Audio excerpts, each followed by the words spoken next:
आज पुत्रदा एकादशी है। हमारे यहाँ इसको शिव महापुराण में श्रावण शुक्ल एकादशी भी कहते हैं और कहते हैं ये सती माता ने श्रावण के महीने में यही एकादशी के दिन से जो व्रत साधना करना प्रारंभ करी थी वो सुख देने वाली थी।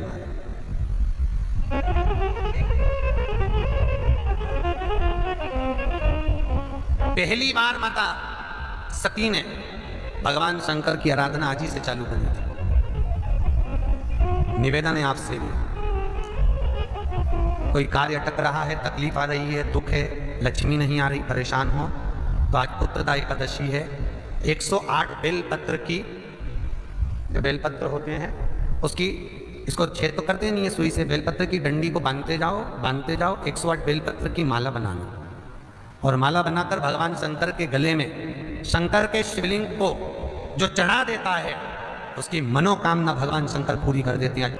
महाराज आगे वर्णन आया, सती मैया ने भगवान शंकर को पाने के लिए बहुत तप साधना करी और तप साधना के फल अनुसार, तप साधना के फल के अनुसार भगवान शिव को प्राप्त करती हैं माता सती। समय बीता, दक्ष प्रजापति के यहाँ सती का शिव के साथ विवाह हुआ। समय आया, दक्ष प्रजापति अपमान करे भगवान शंकर का, शंकर भगवान उसी समय तप में लीन हुए। यज्ञ करा दक्ष प्रजापति ने, सबको बुलाया, शिव को नहीं। सती माता उस यज्ञ में कहीं जलकर भस्म हुई। तो ही सती माता हिमालय राज के यहाँ पार्वती के रूप में विख्यात हुई और पार्वती के रूप में विख्यात हुई।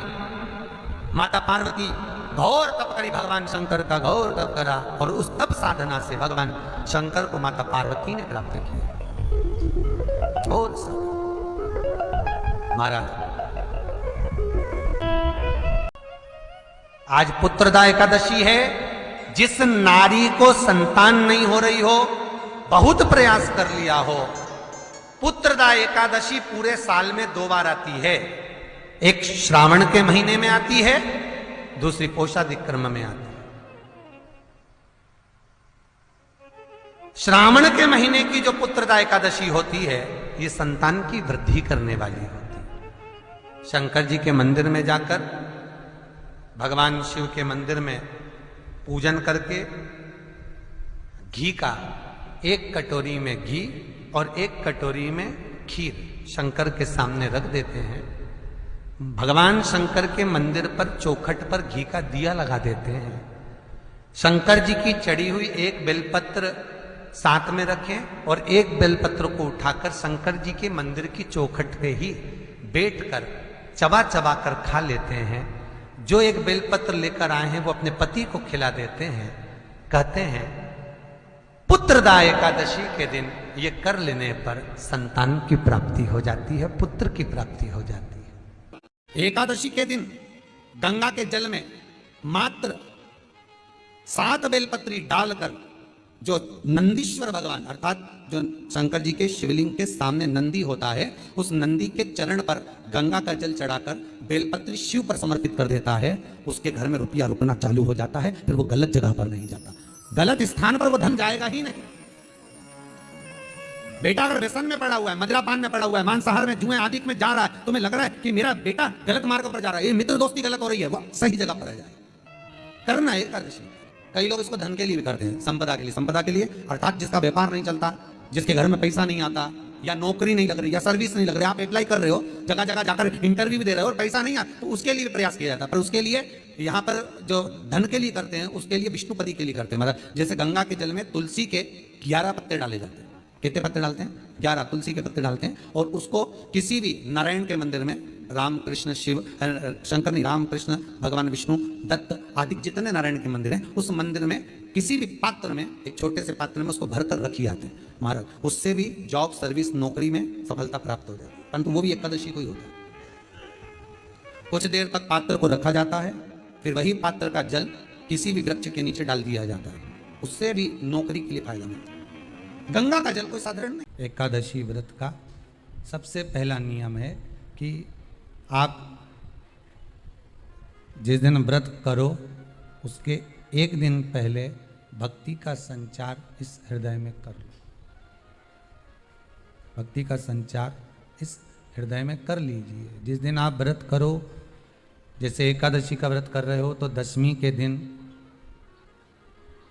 शाम का समय जब आवे, रात्रि जब होने लगे, शाम का समय आवे, और रात्रि का आप जब भोजन ग्रहण करो, तो उस भोजन में कोई ऐसा पदार्थ ग्रहण मत करिए जिस पदार्थ के कारण आपकी एकादशी बिगड़ जाए।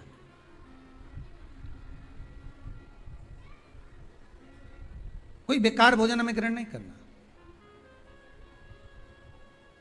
श्रेष्ठ भोजन ग्रहण करिए दशमी के दिन। और एकादशी का दूसरा नियम बहुत ध्यान से सुनिएगा।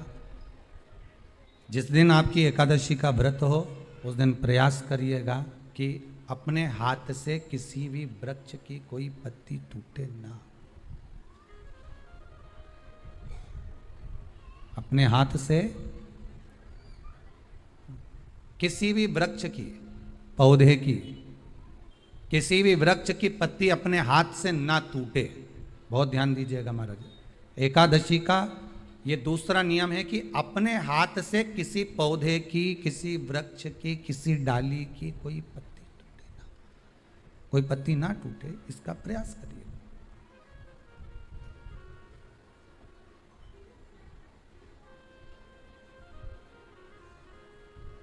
कितना सुंदर व्याख्यान कहा है, कितना सुंदर वर्णन है महाराज, कि मात्र एकादशी का व्रत कर लेने पर, मात्र एकादशी का व्रत कर लेने पर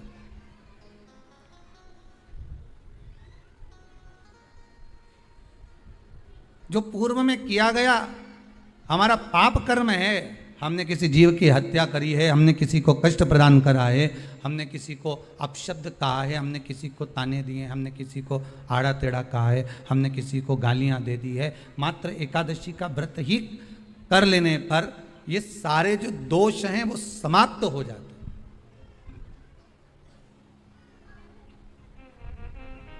सारे दोष हमारे समाप्ति पर आ जाते हैं।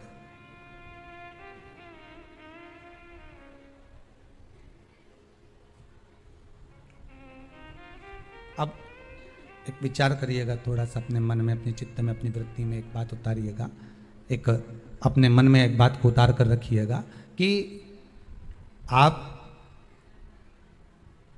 अपने पाप को, अपने पाप कर्म को जिस दिन छिन्न करने वाले हो, समाप्त करने वाले हो, अपने पाप को आप जिस दिन समाप्ति पर लेकर जा रहे हो, तो उसके एक दिन पहले आपको प्रसन्नता होना चाहिए कि नहीं होना चाहिए कि कल मेरा पाप कटने वाला है, कल मेरा पाप समाप्त होने वाला है।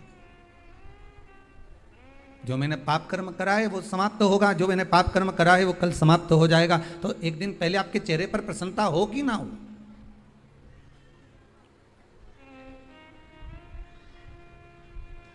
और चेहरे पर वो प्रसन्नता आपके आना चाहिए कि कल मेरा एकादशी का व्रत है, आज दशमी है, कल एकादशी का व्रत है, तो कल मेरी जब एकादशी का व्रत रहेगा तो मेरा ना जाने कितना कितना पाप, कितना असत्य, कितना झूठ, कितना प्रपंच वो समाप्त हो जाएगा। इसमें मुझे प्रसन्नता हो, इसमें मुझे आनंदता हो।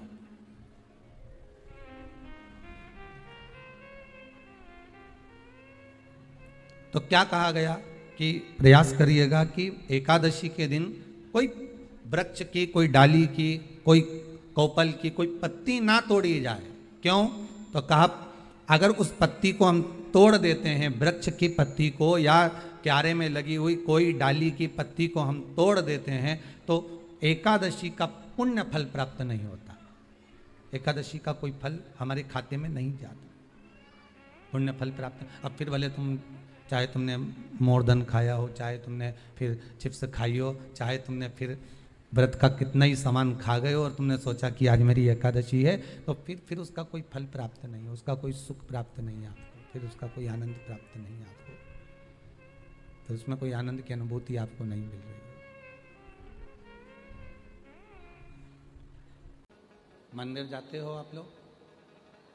हाथ उठाओ, कितने लोग जाते हैं? सभी जाते हो? रखो रखो, प्रणाम, नमन। जल चढ़ाते हो? जम के बोलो। कभी कभी दीपक लगाते हो? ठीक है। पर शिव महापुराण की कथा कहती है दीप दो तरह का होता है। एक मंदिर में लगाया जाता है, घर में लगाया जाता है, दरवाजों पर लगाया जाता है, और एक दीप वो होता है जो दिल में जगाया जाता है। दो दीप। मंदिर में जो दीपक लगाया है उसने मंदिर को रोशन किया। मंदिर में जो दीपक लगाया है उसने मंदिर को रोशन किया। घर में जो दीपक लगाया है उसने घर को रोशन किया। दरवाजे पर जो दीपक लगाया गया उसने द्वार को रोशन किया। पर एक दीप अपने भीतर होता है, और उस दीपक को जलाने के लिए ना आपको बाती की जरूरत पड़ती है, ना घी की जरूरत पड़ती है, ना माचिस की जरूरत पड़ती है। उस दीपक को जलाने के लिए अपने आत्मविश्वास की जरूरत पड़ती है।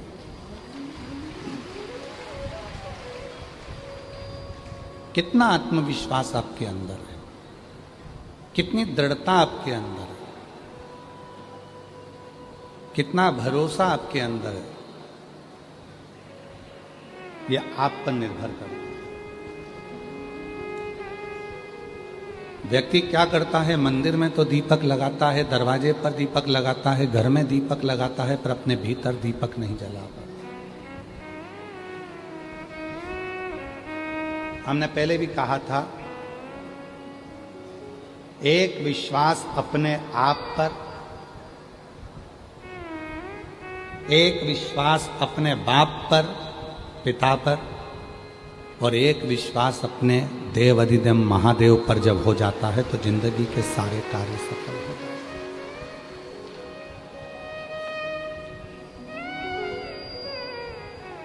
आप कितना विश्वास करते हो? और शिव महापुराण की कथा तो कहती है कि स्वयं रामचरितमानस में भगवान तुलसी बाबा भी कहते हैं कि शंकर विश्वास रूपिणो, शिव विश्वास।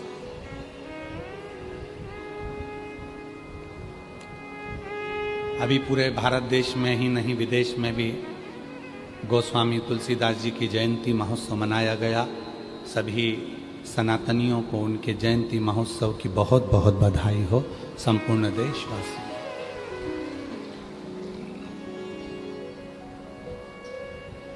परम पूज्य गोस्वामी तुलसीदास जी ने अपनी भाषा में कहा, अपनी वाणी में कहा कि शिव विश्वास है। आपके अंदर कितना भरोसा है वो हमको नहीं मालूम है, आपके भीतर कितना विश्वास है वो हमको नहीं मालूम है, पर आपका विश्वास कहाँ नजर आता है? आपका विश्वास किधर नजर आता है? कितना सुंदर कहा है,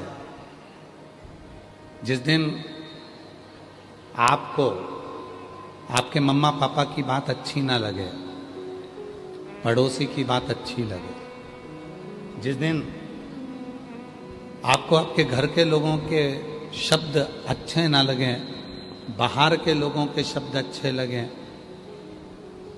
जिस दिन भाई बहन से ज़्यादा दूसरों की बात अच्छी लगने लगे, तो समझ लेना कि तुम्हारी उस जिंदगी का अब कोई सारतत्व नहीं रहा। अब तुम शून्य पर आकर खड़े होने वाले हो, जीरो। जगत में केवल एक माँ और बाप ऐसे होते हैं जो तुमसे कोई चाह नहीं रखते। तुम्हारा बुढ़ापा भी आएगा ना, तुमसे चाह नहीं होगी।